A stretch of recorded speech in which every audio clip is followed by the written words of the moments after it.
afternoon. My name is Adriana Link, and I am head of scholarly programs at the American Philosophical Society.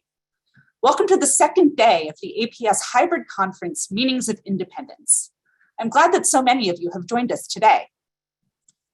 The American Philosophical Society resides in Lenape-Hoking, the homeland of the Lenape people, whose relationships and connections with the land continue to this day and into the future. The Society expresses its sincere thanks for the past and ongoing generosity of the Lenape, as well as the numerous other Indigenous communities and individuals throughout the continent who have offered guidance, expertise, and opportunities for collaboration that make the work of the Society's library and museum possible. For those joining us for the first time, the American Philosophical Society was founded by Benjamin Franklin in 1743. The Society is a catalyst for the discovery of new knowledge. Election to membership honors those who have made exceptionally significant contributions to science, the arts and humanities, and public life. The Society promotes research by providing over $1.5 million a year in research grants, primarily to younger scholars who need the support the most. Our library and museum collections and research centers serve scholars and visitors from across the globe. Please check our website, www.amphilsoc.org, to learn more about what we do and for news of forthcoming events. As part of the programming for the David Center for the American Revolution, this week's conference on Meanings of Independence brings together public intellectuals, scholars, educators, leaders of cultural organizations and government agencies, and other engaged citizens who have an interest in the revolution and its commemoration in 2026. Virtual panels will be held today, October 19th, through tomorrow, October 20th, at 1 p.m. Eastern Time via Zoom.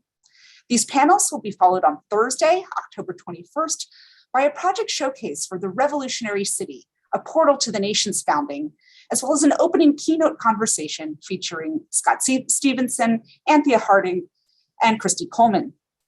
The conference will continue on Friday, October 22nd, with a full day of discussion and reflection on the meanings of independence.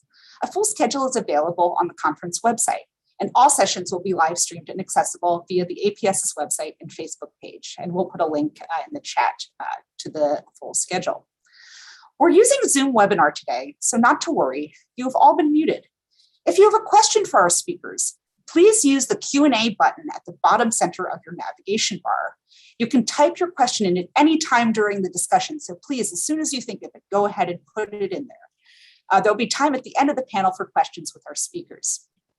We're especially excited to offer closed captioning for today's discussion. If you would like to use it during the panel, please click on the CC box on the bottom navigation bar of Zoom. It is to the right of the Q&A button. With that, I'm very pleased to introduce Sean Gallagher, who will be moderating today's panel on slavery, race, and revolution. Dr. Sean Gallagher is the inaugural David Center for the American Revolution Postdoctoral Fellow at the American Philosophical Society. He completed his PhD in history at the University of California, Davis in spring of 2021. His work examines state-owned bond people in the American Revolution and how Black freedom seekers navigated patriot confiscation, public labor, and impressment.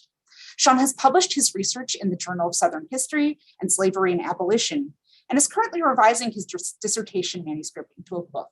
And with that, I'm very pleased to turn it over to Sean.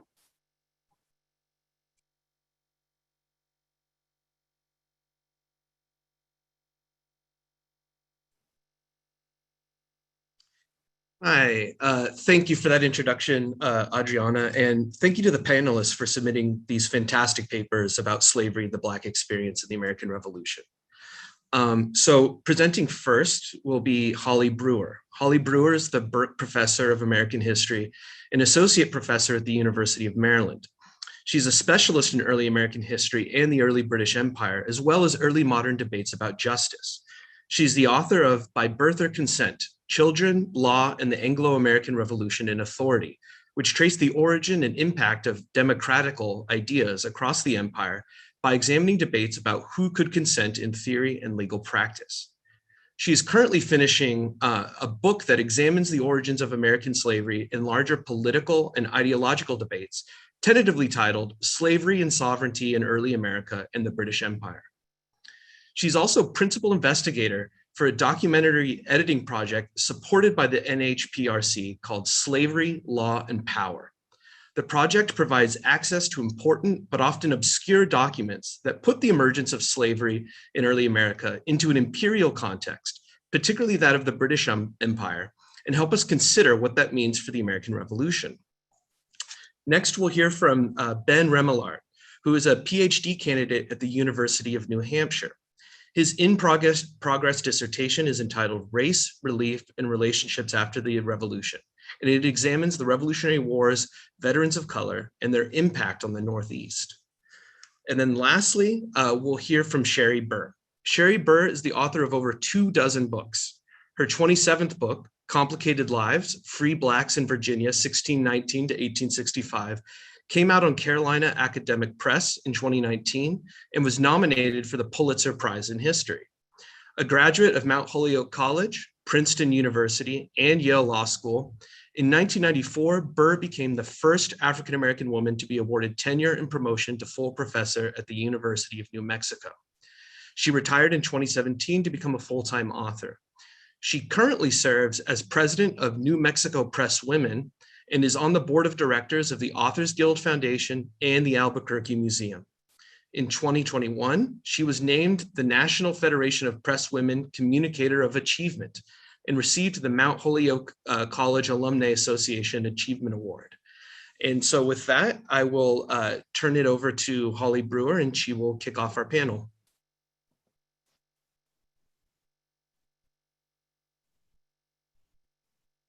Hello, hi everyone, and thanks so much for coming to this Zoom chat session. And thanks very much to the American Philosophical Society, and especially to Adriana, Kyle, and Sean for organizing this. So I'm talking today about both a website, which I'll show you in just a minute, but also about a larger set of questions that seek to reframe the origins of slavery by including the role of the empire in those origins, the origins of American slavery, by including the role of the British Empire, and considering what that means for the American Revolution. I'm not alone in doing this, and particularly I would talk about, recognize Andrew O'Shaughnessy, and in other ways longer ago, scholars like Bill Weissek or Stephen Webb. But for the most part, the way we have tended to explain slavery has depended on exploring how each colony developed it. And while scholars of the slave trade often acknowledge the empire's role, it's often treated as tertiary to questions of, for example, colonial economic demand. My paper today focuses on some preliminary observations about why it is important to think about the role of empire and what that might mean for understanding the connections between the American Revolution and slavery, both in origins and impact. And explains why not only I'm writing a book that you heard about, but working on this website that creates access to documents and explore some of these connections. So the question is, why, I mean, most scholars of slavery who focus on the mainland US and even many in the Caribbean have tended to explain slavery as emerging within each colony, and has portrayed the colonies as self-governing. Edmund Morgan is the model for this approach in his American Slavery, American Freedom.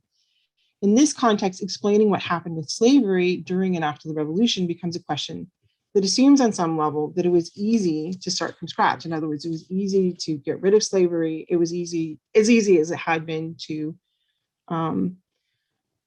it was easy to get rid of it as it had been to create it. I'm arguing here for what political scientists would call a path-dependent approach to thinking about the American Revolution and slavery. This approach acknowledges that the empire was involved in complex ways in both advocating and regulating and supporting slavery via proclamations, laws, and armies and navies. The colonists were not acting on their own, especially in royal colonies. Incentives were put in place early on to advocate large estates and bound labor, especially enslaved labor, which produced staple crops that, when sent to England and heavily taxed, filled crown coffers. So there was a consistent pattern of encouraging slavery where possible, especially in some colonies more than others. And in a way, I was trying to think about how to explain this because it's become so obvious to me now, but how do I explain it for people who work on other periods, or who are so deeply embedded in the traditional approach that it's hard to see why we should pay attention to empire.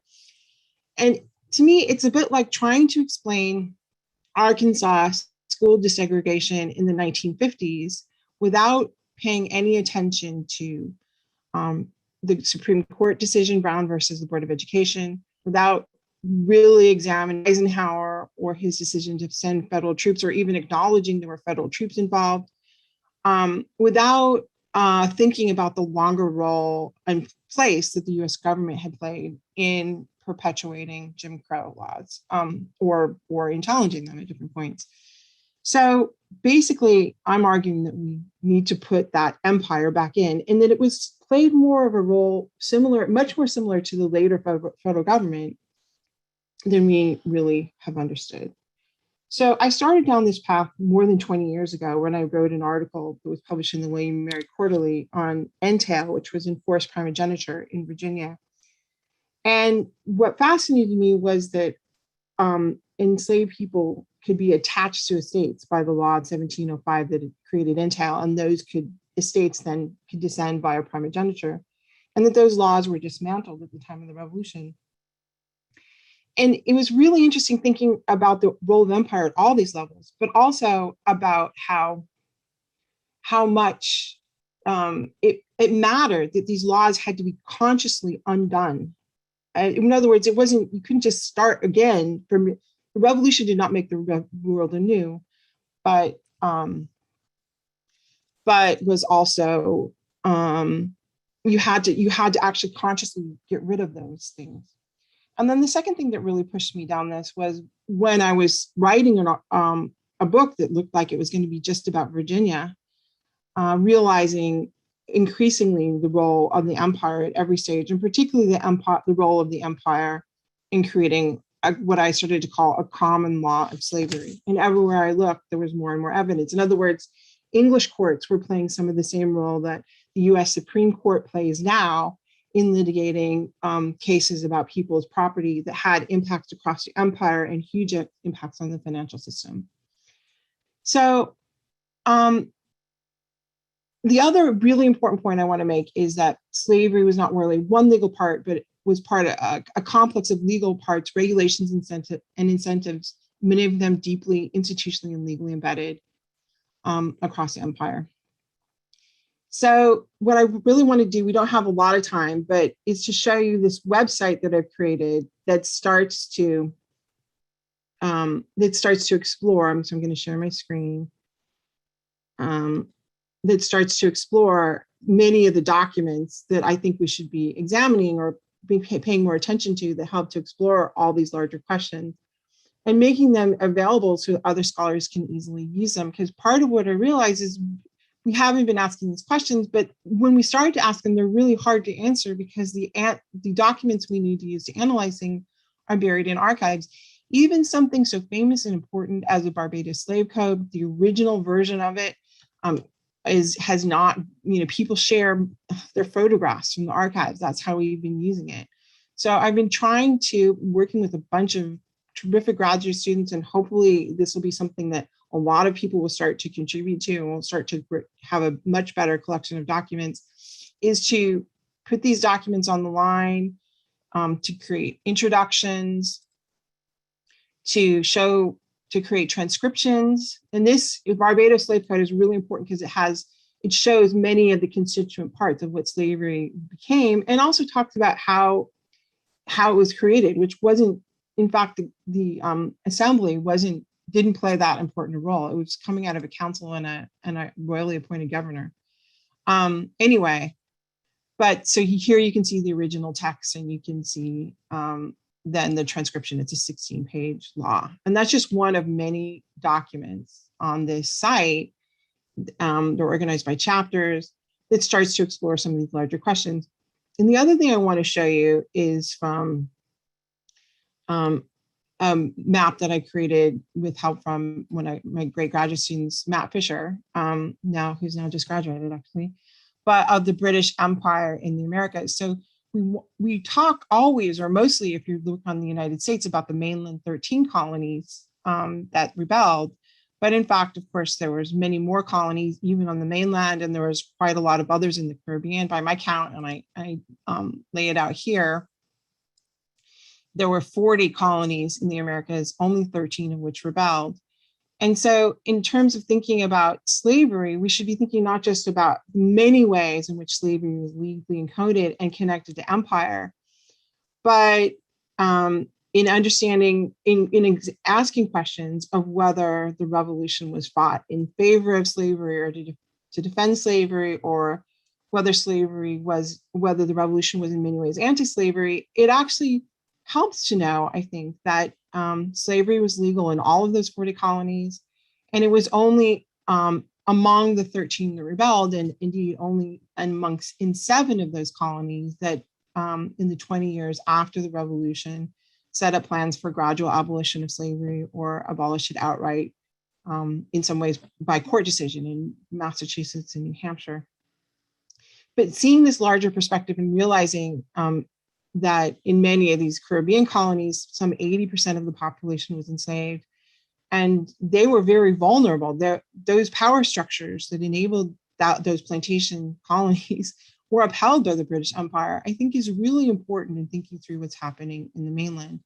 Likewise, and one further point here that I think is really important, the terms of the Treaty of Paris in some ways upheld elements of the older English common law of slavery, that is, that enslaved people were collateral for debts, by upholding in Article 4 of that treaty in 1783, that the former colonists had to repay the debts at interest that they had taken, and enslaved people were the collateral for many of those debts. So this is just a few of the many ways in which acknowledging this embeddedness helps us make more sense of the revolution, the origins of the revolution, and its consequences. And I want to end by with a few quick comments related to the Declaration of Independence and to the title of my paper.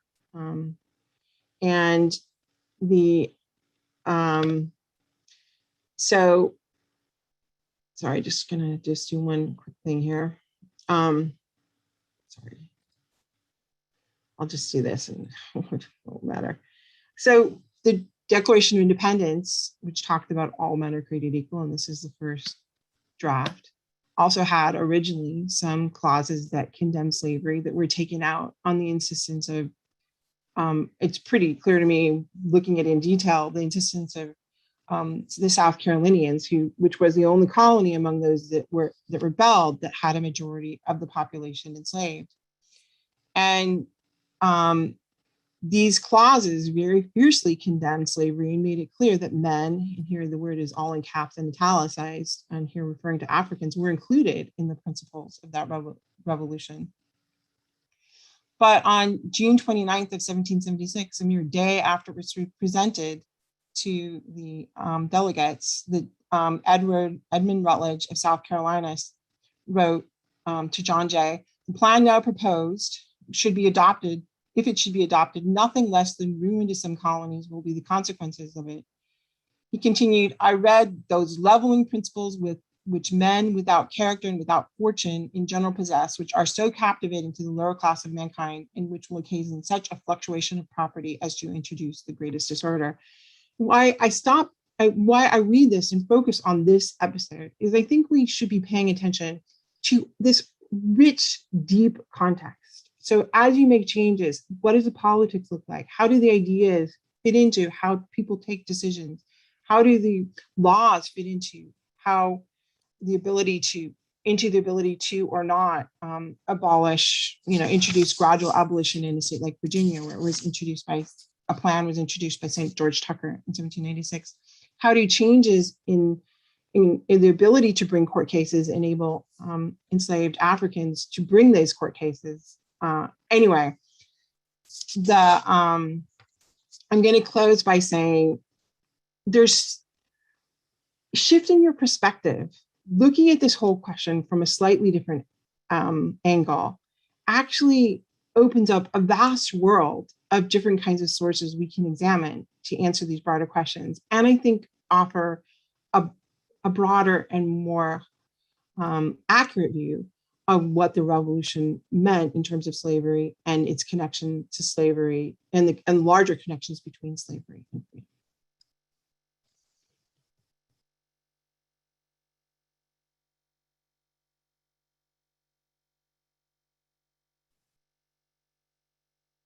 Hello. I've been told that my microphone isn't working too well right now, so I'll try to speak up.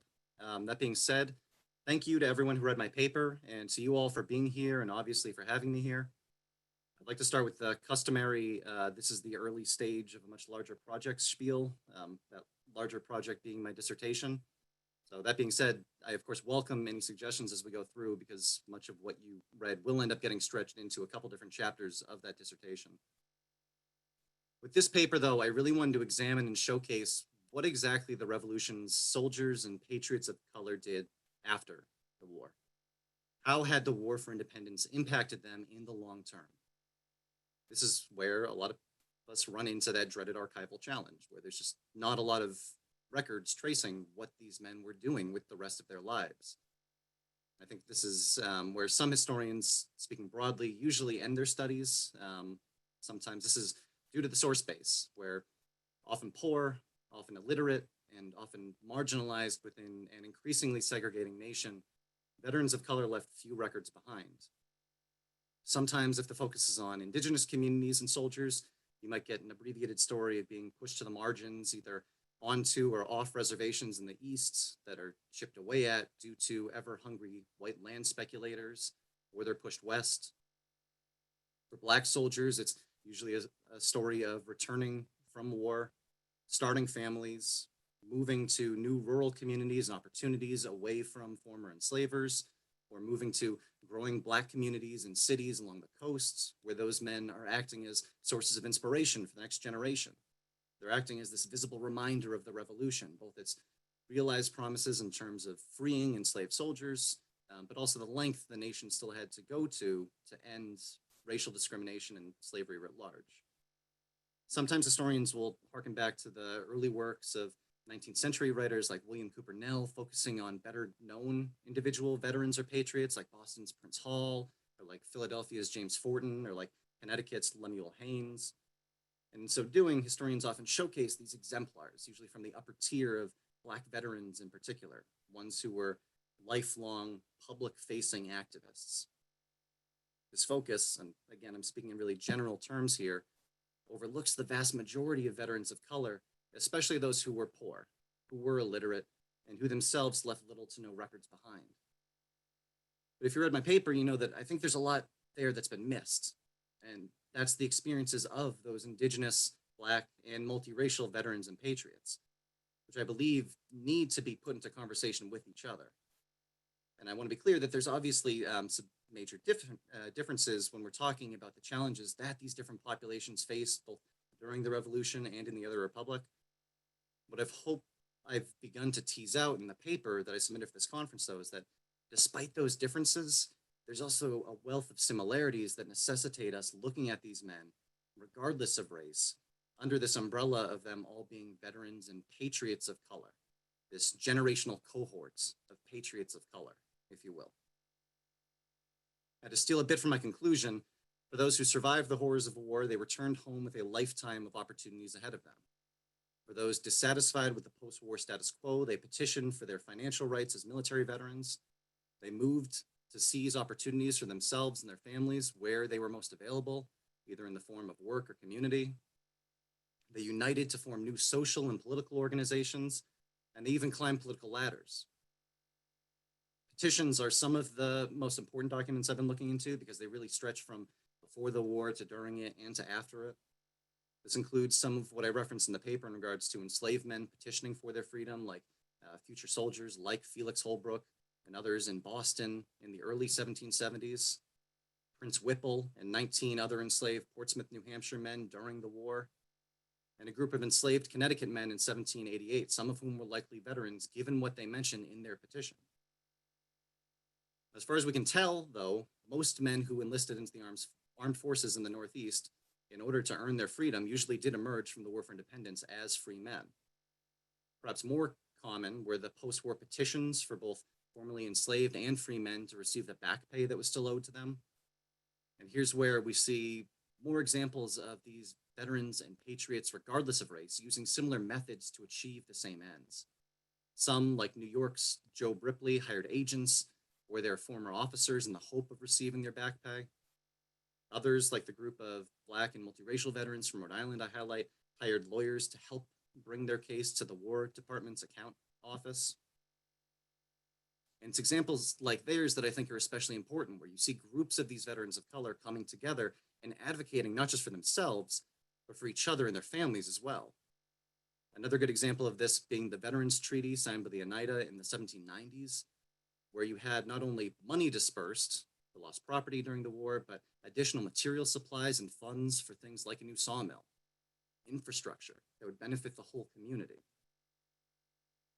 And it's as veterans that these men were best able to support each other in their old age. And while I couldn't get too into the weeds with it in this paper, because it's going to form the basis of a whole other chapter of the dissertation, these veterans kept in contact with each other late into their lives. When the first federal pensions for Revolutionary War veterans were approved in 1818 and then in 1820, if you go through their applications, these veterans of color are calling on their former brothers in arms to help them support their claims. And it's not just that you have only, say, Black veterans supporting Black pensioners or Indigenous veterans supporting Indigenous pensioners. The support runs across racial lines, where you've got white veterans and officers supporting the claims of Black pensioners. You've got Black veterans supporting Indigenous pensioners. You've got mixed race veterans helping any number of different pensioners. And I'm obviously not the only one who's looked at these pension applications. Judith Van Buskirk wrote a great book a couple of years ago using about 500 Black pensioners' applications, looking at the details they provide on those men's lives, the military service, etc. What I want to add, by keeping this wider umbrella, this multiracial generational cohort in mind, is that those connections they maintained are really important for highlighting that wider veteran community, as well as those details about these men's lives between the war and their dying days, some of which inform some of the details in this paper. These men, though, were also advocating for more than just the financial needs of veterans. Across the Northeast, there are examples of not only those quote-unquote leading men who are more famously known, but also those lesser-known veterans and patriots who similarly took on new roles and responsibilities in the early republic. In Rhode Island and Massachusetts, you see multiple Black men, both free and formerly enslaved, both forming and taking part in new mutual aid societies dedicated to providing for their members financial and moral support. Men like Prince Hall and George Middleton, but also lesser-known men in leadership positions like Bristol Yama and Felix Holbrook. Then you also have those veterans who did not become leaders, but who are simply members of those groups, attending meetings, paying dues, supporting these groups and promoting their causes on a less vocal, less well-known level.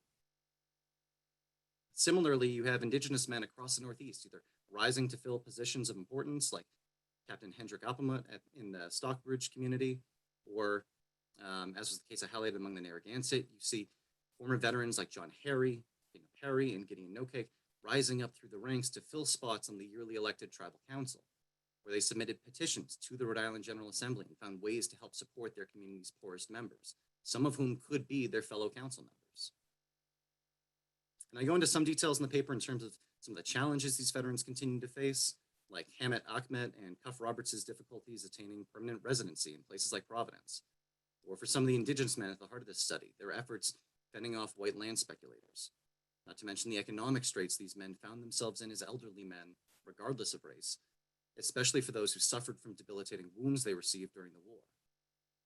I think it's also important, though, to stress the opportunities, both the ones they seized, as well as the ones they created for themselves and their communities. So in conclusion, I'll steal from my introduction by saying that the War for Independence, while an important part of these men's lives and stories, was not, I believe, the defining feature of their lives. What I hope to have shown, and what I hope to show with my dissertation when it's finished, is that the American Revolution served as just one opportunity in a lifetime of opportunities for these men to secure better futures for themselves, their families, and their communities, where the revolution offered a jumping off point for a lifetime of new opportunities, communities, and activism. Thank you.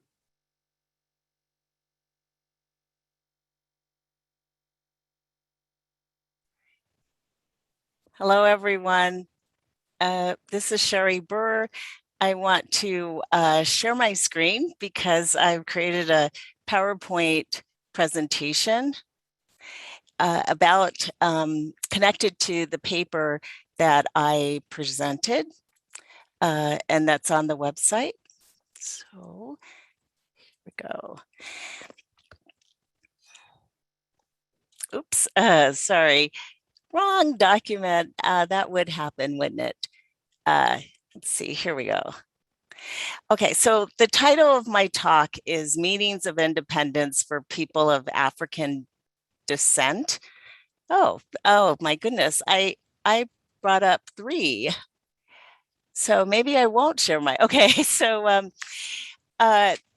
thank you, Adriana Link, and thank you, the American Philosophical Society, for having me here today. I appreciate that this is the oldest learned society in the United States, that it was founded by Benjamin Franklin to promote useful knowledge through research, fellowship, and public outreach. And that so many early members were members of the founding generation. And if you had a chance to read my paper, I start out by talking about what does independence mean from different perspectives, because this conference is called Meanings of Independence. And I was particularly interested in thinking about from the perspective of free and enslaved Blacks. So I start out in my paper talking about, the first section is about what does independence mean for these 3 groups. For the American colonists, I think it primarily, they rebelled, seeking political autonomy, seeking self-government, seeking freedom of control from the king and the parliament, seeking self-reliance, and they had proven that they could be financially self-sufficient from England, so why pay taxes? And one of the most onerous taxes that was imposed was the stamp tax, which they rebelled against. And we all know what happened with other tax rebellions. For the people of African descent who were enslaved, I think the word independence connotes liberty, freedom, emancipation, manumission, being freed by individuals from slavery. And for free Blacks, independence connoted enfranchisement and privileges and rights as citizens. And this varied a great deal depending on the colony that they found themselves in. Of modern historical importance, I believe, is that we need to include Blacks in the conversation about the Revolutionary War, particularly as we approach the 250th anniversary of the Declaration of Independence. This portrait is a painting of the Battle of Bunker Hill, which took place on June 17, 1775, where the Brits defeated the Continental forces. So you'll notice in the background, there are a couple of African soldiers. And I think it's important that they were painted in, because African soldiers were both free and enslaved, were an important part of the revolutionary forces. They joined the free Blacks and joined early.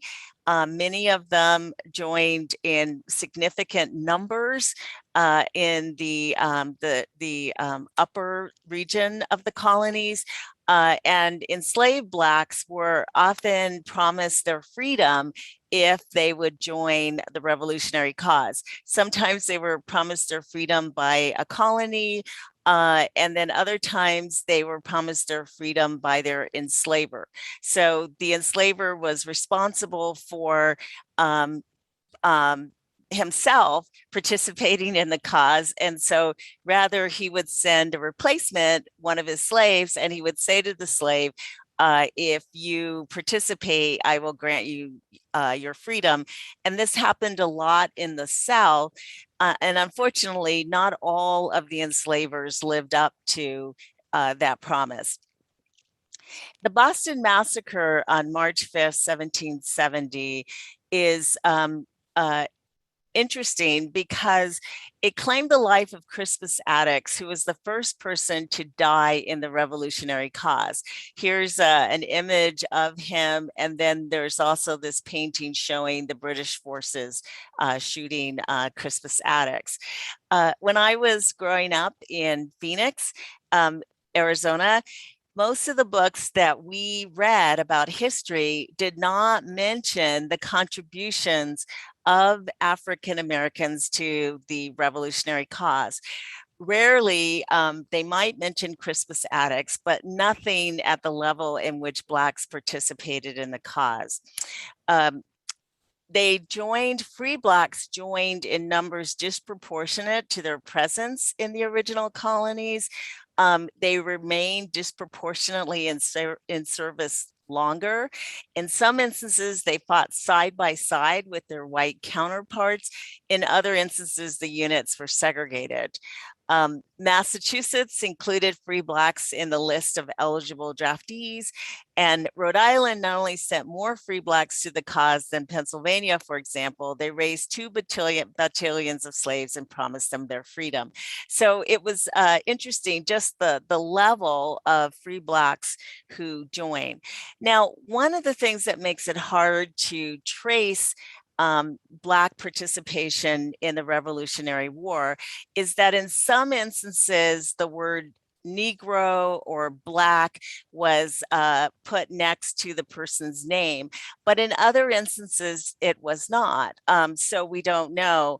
I do know of John Emery, and he is a free Black who first enlisted on January 20th, 1777. And he re-enlisted 8 times in Pennsylvania's 5th Regiment.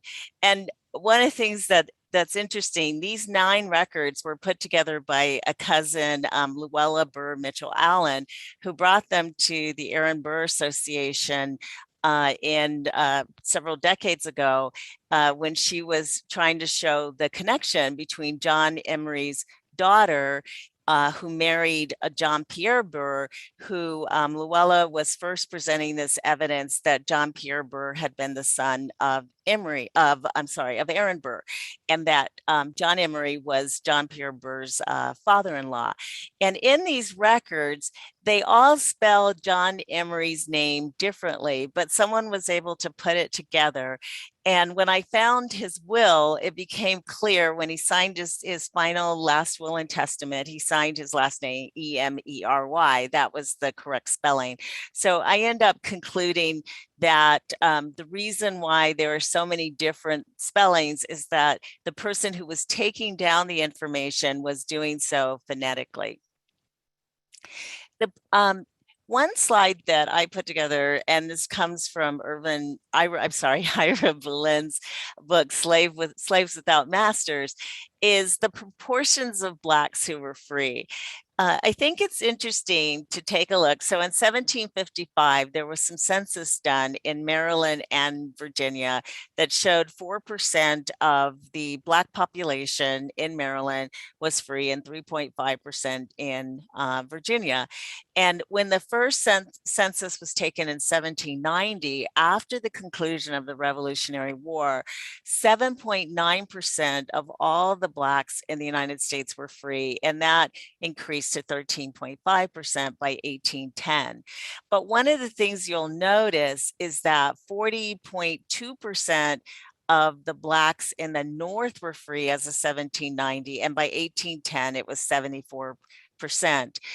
One of the challenges in getting people to rethink some of the things that we falsely learned, which is that all the Blacks were slaves, and that the slaves were only in the South. There were no slaves in the North, which is not true. And all the whites in the South were slaveholders, which is not true.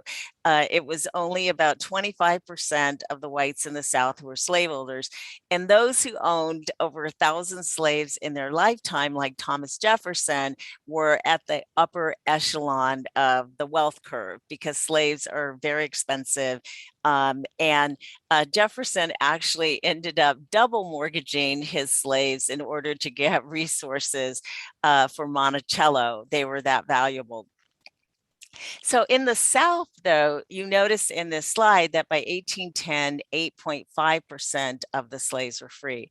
I think the more interesting statistic is that when you look at raw numbers throughout the decades, that prior to the conclusion of the Civil War, never were there more free Blacks in the North than there were all in the South. So there were always more free Blacks in the South. They were either as I talk about in my book, Complicated Lives, they were either freed early on because they were considered indentured servants, and then they were descendant from free women because free women gave birth to free children, and enslaved women gave birth to enslaved children. Also, many of them were emancipated, like my fourth great grandfather, Gideon Hill, and his family were emancipated from slavery in 1787 by a deed of manumission.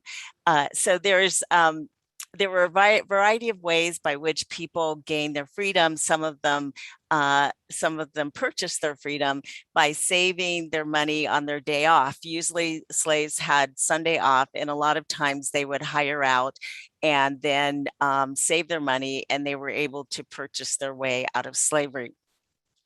So this is, I think it's important just to notice that when we talk about slavery in this country, it's complicated by the fact that within the midst of this enslavement society, there were always free Blacks from the very beginning.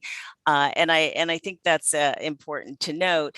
And particularly because one of the stereotypes associated with we need to keep Blacks enslaved because they're feeble-minded, they can't manage their own resources, and none of that was true. And having this free Black community living in the midst of enslaved society disproved that, because my ancestor, for example, Gideon Hill, he apprenticed as a blacksmith. He saved his money, and then he bought a farm in Virginia. And one of the rights that the Virginia House of Burgess always supported was the rights of all people, including free Blacks, to own land. And so he owned property throughout his adulthood. Now, when we talk about meanings of independence, I think it's important to make sure that we include Black women in the conversation, because I know a lot as we start adding back Blacks into the conversation about the Revolutionary War, a lot gets focused on Black men, and for good reason. But I think it's also important to make sure that Black women are part of the conversation. So I'm going to focus on two Black women at this time, Phillis Wheatley and one other. So Phillis Wheatley, it became known, she's a poet. She was kidnapped from Africa when she was about 8 years old.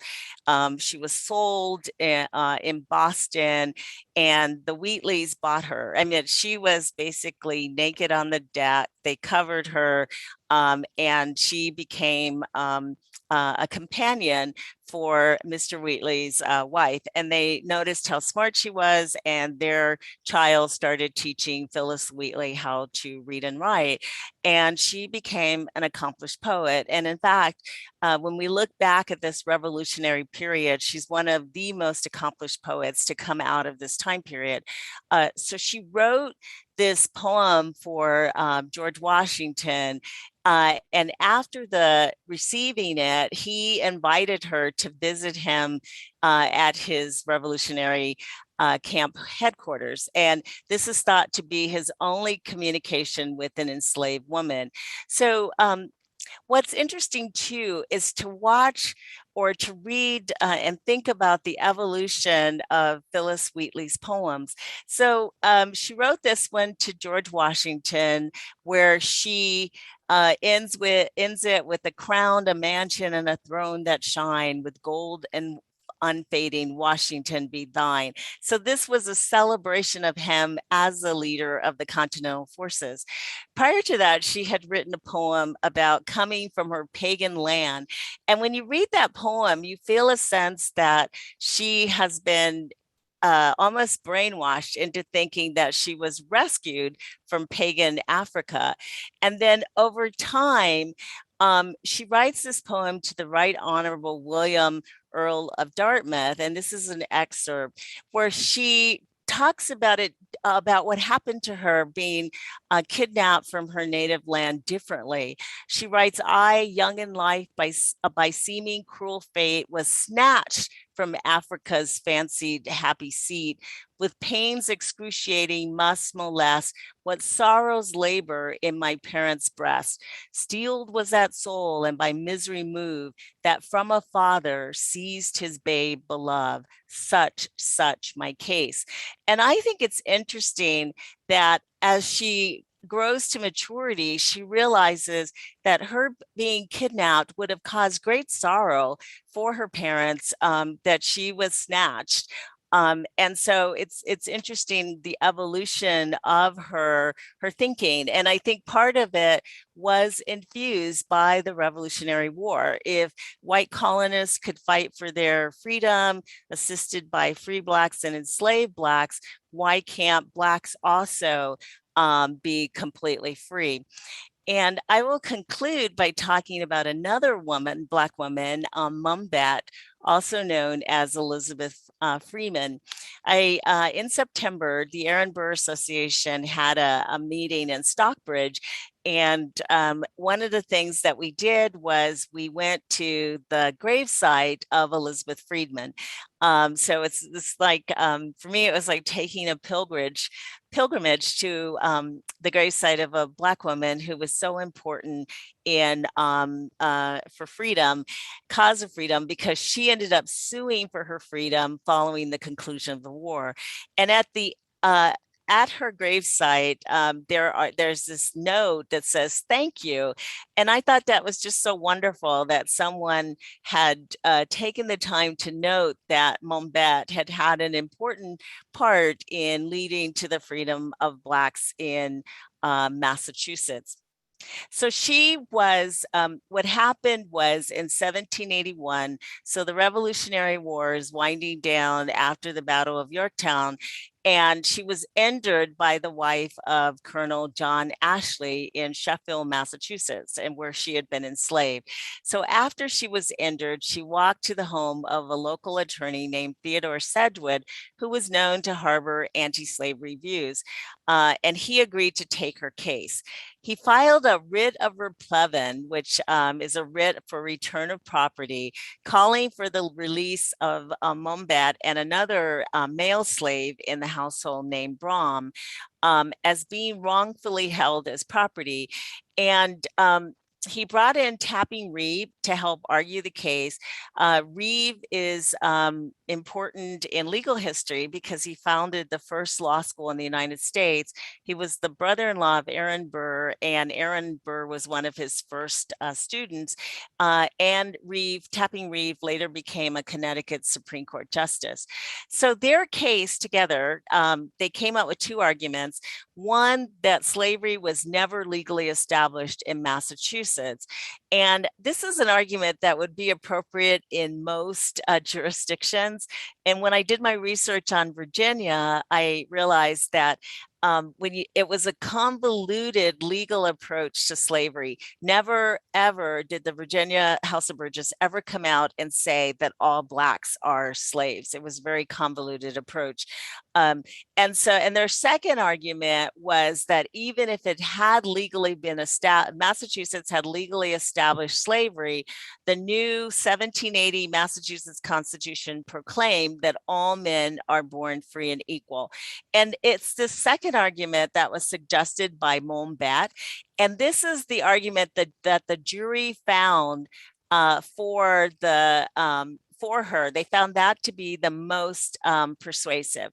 And there was a lot of anti-slavery sentiment in Massachusetts. And this case is considered the first leading up to the end of Massachusetts by 1783. Ashley, where she had been enslaved, he dropped his lawsuit. He was going to appeal, but he dropped his appeal, and he offered Monbet a paid position, but she turned it down in favor of a paid position in the Sedgwick household, where she worked the rest of her life, and she's buried in the Sedgwick section of the Stockbridge Cemetery, surrounded by members of that family. As I conclude, I just want to show you this slide of the percentage of the Black population in 1790. I think it's interesting. Massachusetts had 1.4%, Rhode Island 6.3%, New York 7.6%, New Jersey 7.7%, and Pennsylvania 2.4%. It is these upper states, New England and the middle states, were the ones who eliminated slavery pretty much right after the Revolutionary War, within the decades after the Revolutionary War. And the upper South and the lower South were the states that it took the Civil War to eradicate slavery in those environments. So I think it's not surprising that those were the states that had the highest percentage of Blacks living there. And here are the dates where the original colonies ended slavery. Vermont ended slavery as the Republic of Vermont, so before it even became a part of the United States. Pennsylvania in 1780, and Massachusetts by way of these three cases, starting with the Monbet case, and New Jersey in 1804. As I was writing this paper, I thought about history and context, and it occurred to me that it seems like every 80 years or 80, as President Lincoln wrote in the Gettysburg Address, this nation engages in a fight to determine its liberty and soul. In the 1780s, 10 years into the midst of the Revolutionary War, which concluded with the Battle of Yorktown in 1781. In 1860, we had the Civil War, the battle over in the 1860s, the battle over slavery between 1861 and 1865. And then the 1940s, we had the World War II and the battle against fascism. And in that context, I think the attack on the Capitol in January 21st is important because in January 6th, this year, 2021, it's important because it seems to be following an 80-year cycle where the country has to or is called upon to think about what kind of country it's going to be and how inclusive it's going to be. And in that context, I think education about true and inclusive history is vital to this nation's soul. So I'll conclude with that. Thank you.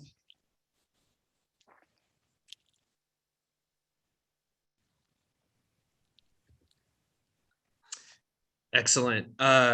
Thank you all. These were really fantastic presentations. So we have a good queue of questions loading up, and there's still time for people to get questions in. So please keep adding them. I'll start off with a question of my own, and this is for all the panelists. It's striking to me that in all of your papers is how extensively free and enslaved people organized after the American Revolution, and how dramatically the legal and political context of slavery shifts in the 1790s and the early 19th century. And so kind of given that longer period in which we're talking about abolition and the consequences of the American Revolution, given that, I was wondering if any of you want to comment briefly on comment briefly on kind of the chronology of African Americans' revolution and how much that depends or did not depend on kind of the central events, the events we see as central to the American Revolution at large, right? So in other words, if we're talking about the consequences of the American Revolution being abolition in the 1790s and early 19th century, how much are events like independence, the ratification of the Constitution, these other kind of like load-bearing moments, how important are those to African Americans' own kind of political activities. And again, anyone who wants to jump in on that. I'll jump in on that.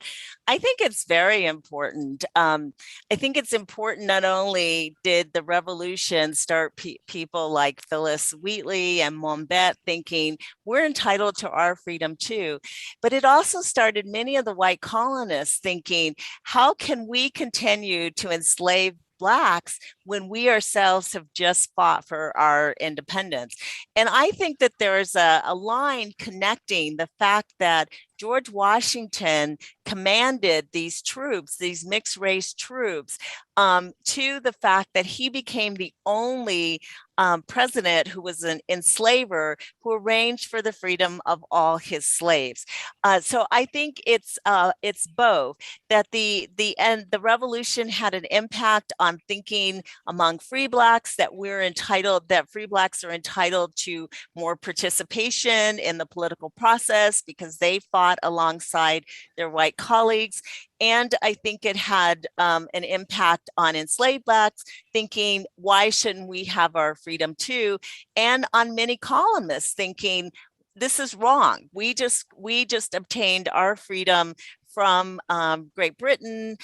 We should not be enslaving people. So I think the revolution actually was a time period by which slavery could have ended. And it is so unfortunate that this important question got kicked down the road till we had the horrible Civil War. So I'll just answer, I agree with all of that, but I'll answer in detail about, for example, Virginia, which I had a brief paragraph on in my paper. So it was actually illegal to manumit a slave in Virginia between 1727 and 1782, and the Virginia manumission law made it easier for masters to create agreements with enslaved people to earn money or whatever. But it also set in motion it also became easier for enslaved Black people to sue for their freedom, partly because of state constitutions like Massachusetts, and partly because, and this relates to one of the questions in the queue, because earlier when they were part of the empire, first a series of court decisions had said that people who were Black who were heathens and could be considered property. But then the 1732 Debt Recovery Act, which was a parliamentary law, said in the colonies, people could be considered property for the recovery of debts.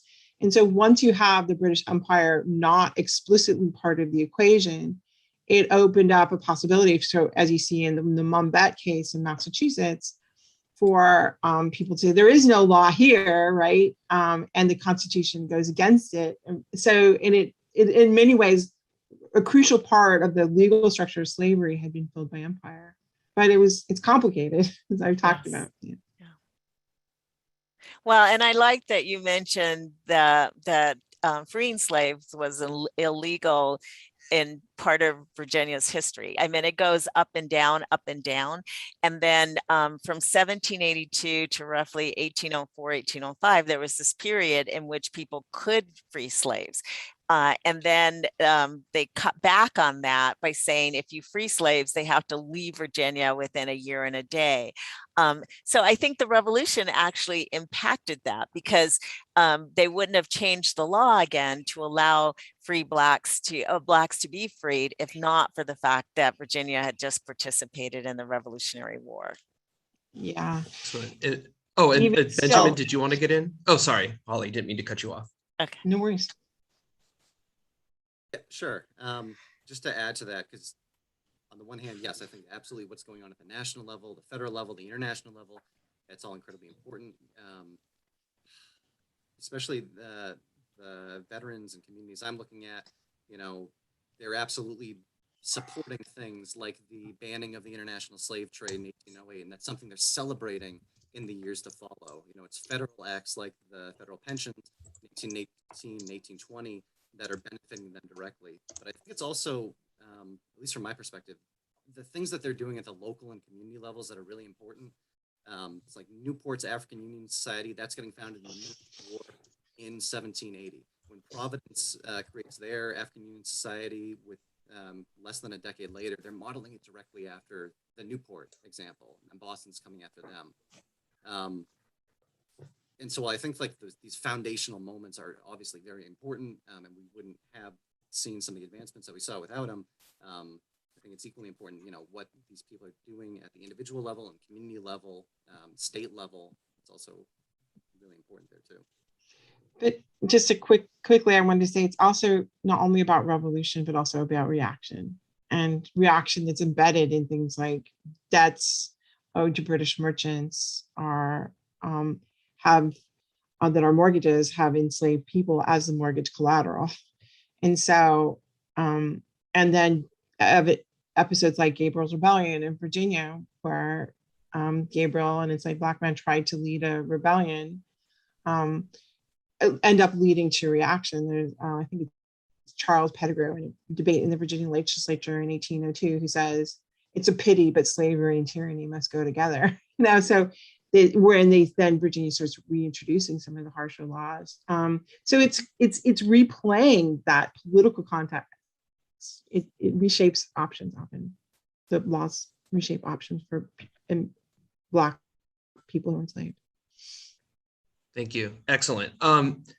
So we have a few questions here specifically for you, Holly, both from Marcus Daniel and from Edward Countryman, asking you to think about the Somerset decision and and how the Somerset decision of 1772 fits in your argument about a common law of slavery. Edward Countryman specifically says, on the British side, most of us are familiar with the Somerset case and Samuel Johnson asking about yelps for liberty among the drivers of Negroes, quote unquote. And on the American side, James saw the full import of asserting equality in his 1764 pamphlet on the rights of the colonies, asserted and proved for Black people and for women. So do we need to see today's issue, meaning the issue of slavery and the revolution, do we need to see that then in a trans-imperial context? And with recognition that slavery died really hard with the American Revolution only beginning. So if you could speak to that, and then also just kind of specifically to the issue of the Somerset decision.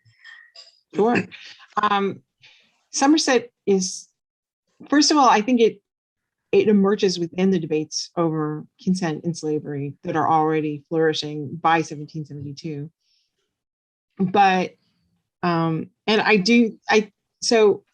it does, first of all, and second of all, it has limited reach. Technically, because of the Debt Recovery Act, people, as I said, people in the colonies could be considered property. So it had actually, for the empire, the court cases had ceased to become the pivotal things. It was on the other hand, the logic behind the Somerset Act was problematic because it really, what it did is it did two things. It stated that it made a claim for freedom and ability to sue for freedom by people who were enslaved, who were of African ancestry. But it also voided the original case that I think is so important in 1677 called Butts versus Penny, that had essentially, it was in many ways a forerunner for Dred Scott in terms of what it set up in terms of who can be enslaved and on what basis, and what property meant, that people could be property. And so by voiding that, which the colonists were all still in some ways relying on in their court cases, it was slightly problematic. But everybody knew from the Debt Recovery Act that it didn't have a real impact. That said, it's really interesting how in the court case was republished in Massachusetts in 1773 and in detail approvingly, whereas in Jamaica, a pamphlet or a lawyer for the West Indian colonies from Jamaica wrote a pamphlet arguing against Somerset and trying to get it overturned. So what I would say is that we should see Somerset as part of these debates that lead up to that are brought to the fore by the revolution about human rights, but having limited application, especially in the colonies themselves. So whether in fact provided a cause for the colonists to be resentful or scared, I do not believe so. It was just one but it's fascinating. Last, I would say this really quickly. I've seen evidence of Somerset style arguments being made in different states after the revolution, a lot more than we talk about in states like Delaware, Kentucky. So it actually has an impact, but the revolution makes that equation more unreliable. I mean, makes slavery more tenuous than having stayed part of the empire. Thank you. So Amy Flugard-Jackish asks, and this is for the whole panel, which is, do you see a new interpretation of the history of African Americans and the revolution emerging? If so, what are some of the new conclusions that are developing? If not, why do you think that is? And I would just add, right, that, Benjamin Quarles publishes, the Negro and the American Revolution in, what I think is 1961, and so how are interpretations now in the 21st century changing in the ways we talk about enslaved people and free Black people in the revolutionary period? What are the new kind of conclusions? I don't know if they're necessarily new conclusions. I mean, Benjamin Quarles' book is not only is seminal, but it's absolutely superb. I mean, he did a great job of research from the very beginning. But there have been additional books that have been published recently. One looked at pensions and Benjamin mentioned this. One looked at pensions for Black Revolutionary War veterans and concluded that they filed for pensions at a much smaller percentage than their white revolutionary colleagues. And also the challenge that they had was how to determine who was Black, because in some instances they said so-and-so was a Negro boy or a Negro drummer, but in other instances they didn't even mention the person, that this was a person of color. So that's part of the challenge. I think the most important thing that's happening now is the inclusiveness, adding Blacks into the conversation, because Blacks were such an important participatory group in getting the revolutionary cause completed. So from the beginning to the end. So I think that's what's important, is the inclusiveness, having a panel like this, just adding Blacks back into the conversation.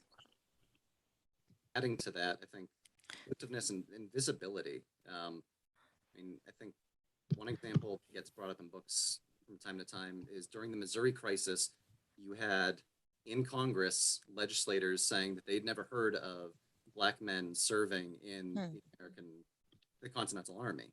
And this is really contested by a Massachusetts senator, William Eustis was his name, and we said, no, they were there from the very beginning. They were at Bunker Hill. They were dying right alongside their white compatriots.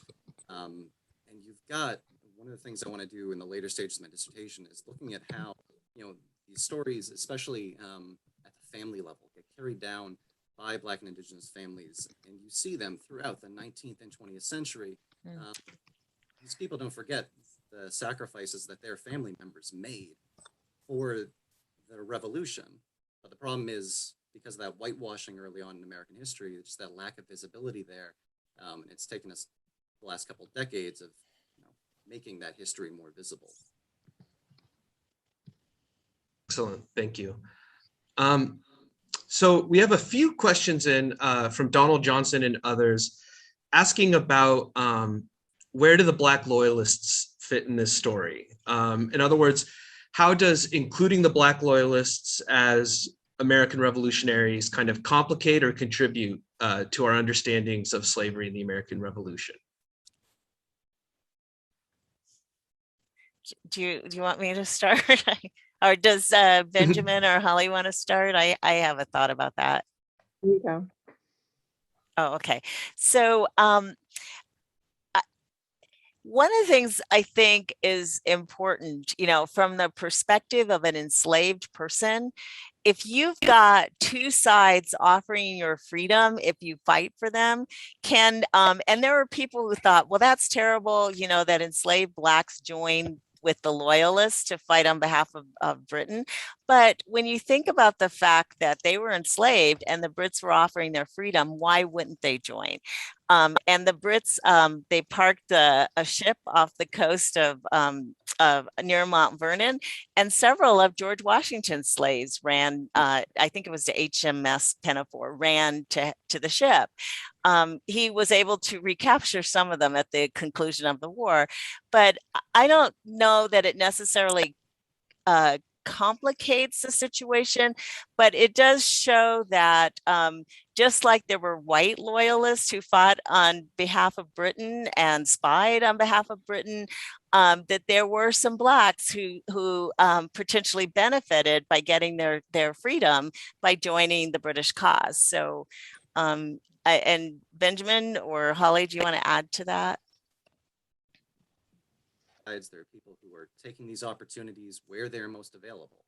But Yeah. there's plenty of examples, especially in the Northeast, looking at free men of color who made the decision and wrote about it after the fact, or told stories about it after the fact that they wanted to fight for the American cause. It wasn't just about the opportunity for freedom. You know, James Fortin has the great example of him being like a teenager when the revolution breaks out, and he's begging his mother to let him fight on or serve on board a privateer because he wants to give it to the British, right? And it nearly costs him his life. But you know, there's this multitude of reasons why people are getting involved on either side. Yeah. I guess I would also just add to that that Lord Dunmore was using this strategically in a way that the British Empire had done it many, many times, including in Jamaica in 1655, you know, essentially encouraging revolt and making promises in order to win their side of the war. But it wasn't part of a larger British effort to spread freedom. And I mean, he was doing it effectively, but really his goal was he only said he was going to free both slaves and indentured servants who belonged to rebels, right? So it was a way to try to get to make people stay loyalists, their owners stay loyalist. Excellent. So, I'm sorry, Benjamin. I was going to add that the risks that these men, especially, were serving, they're encountering the same risks, especially the fear of being sold back into slavery after allying themselves with one side or the other. I think is important. Definitely. Thank you. So one last kind of concluding question. And again, here I'm synthesizing a theme that came up in a lot of the questions here, which is, you know, we're heading up to the 250th anniversary of American independence. And that anniversary is going to launch 1,000 think pieces, we know, and other kinds of public commemorations. And so how do all of you as scholars of slavery and the American Revolution, what's the kind of public history side either to your work? And I know, Holly, maybe this is a chance to talk more about the website, but like, what's the public history side of your own work? And what are kind of the public history goals that you have for scholarship on slavery and the revolution? I would like to create access to a lot of these crucial documents so people can ask big questions in a bigger way. In a way, I almost feel like there's been so much wonderful work done, but I think about that allegory of the Indian story about the 6 blind men and the elephant. Have you ever heard that story? Where blind men are asked to touch the elephant and describe what they're feeling, and one touches a side and says, "Oh, it's a wall." And another touches the ear and says, "Oh, it's like paper." And another grabs the tail and says, you know, another grabs the trunk, it's like a snake. But we're only feeling parts of it. And so I would like us to encourage us. And I think it's really, really important to collaborate. In fact, the website I've set up, the idea is it will become an increasingly collaborative project so that we can add the documents there so people can have the basis for making judgments that let us see the whole animal, as it were, whole elephant. One thing, and I hope my advisors won't think I'm putting the cart before the horse here, but like one of my long-term plans for after the dissertation gets turned into a book is to set up a website as a companion piece to the book, where as I've been going through, you know, these hundreds of pension applications and other resources, I really want to create a resource making all of those sources more available. You know, take the transcriptions that I've made of these sources, in addition to just the raw copies, because I mean, anyone who spent time in a college classroom will realize that students' cursive reading abilities aren't as good as they used to be. Having the transcriptions there are going to be important, right?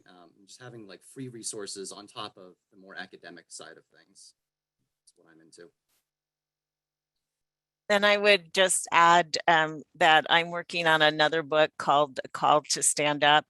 And one chapter looks at African-American revolutionary soldiers like John Emery as freedom fighters.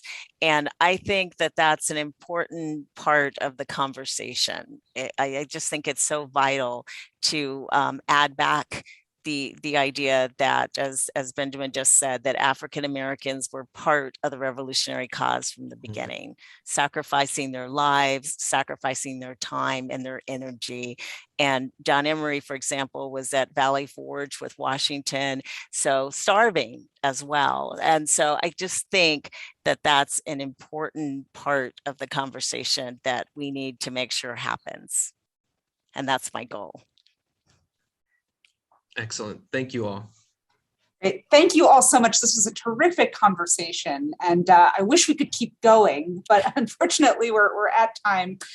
So I want to give you all a round of applause from my office, and I know everyone at home is giving you virtual rounds of applause.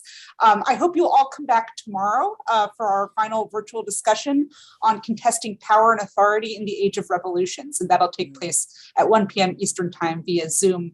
And a reminder too that all of the recordings from our discussions at this conference will be available on the APS's website in the coming weeks. So please check back for those recordings. So thank you all again, and looking forward to seeing you soon. Thanks for coming, everybody. Bye. Bye-bye. Thanks Thank you. for-